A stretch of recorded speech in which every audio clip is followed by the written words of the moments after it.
So, we have the one and only Brad Daugherty. Thank you so much for the time, and thank you so much for joining us today. Tell me a little bit about men's health, why this interests you. You know, actually, started talking last summer. I was talking to my buddy Phil Ford, and we were just talking about, you know, all of our buddies and friends and guys we played with or against in the league, out of the league, and, you know, the topic of men's health came up, and, you know, it's really interesting.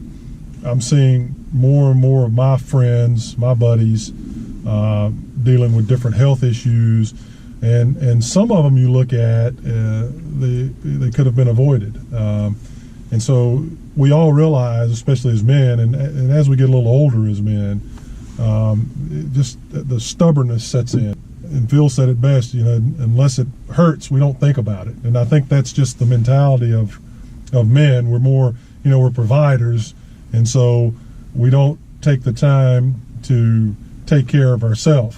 Right. When it comes to our health, we're always trying to make sure everybody else is okay. And so it's always been of concern to me, because, like I said, I've had several friends who've had different instances with health issues, and then in my family, there's been high blood pressure and cholesterol and heart disease. You know, I lost my mom to a heart attack at the age of 68. I lost my dad to a heart attack at 60.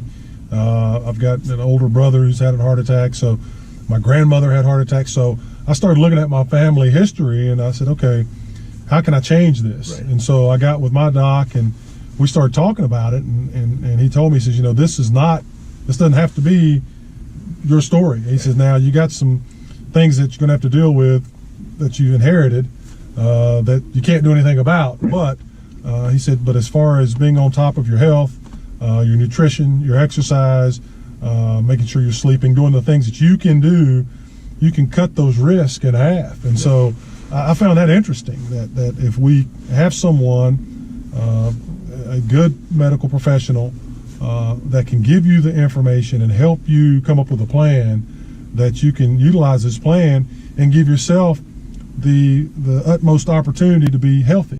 It's difficult because I still talk to a lot of buddies, and they still don't go to the doctor regularly and things like that. And then you find out, you know, you have a prostate issue or something like that could have been dealt with. It's troublesome. So I want to encourage men to get their annual checkups, you know, listen to their doctors, pursue their health a little more seriously. I think we all need to do a better job of that. Basic knowledge and understanding will help us all deal with our bodies and with our health as we all age, which we're all going to do, hopefully. So it's just super important, and I think we all got to be a little more serious as men of being advocates for ourselves as well as other men, to get yourself looked at, take care of your health, and find a good doctor and keep up with him annually.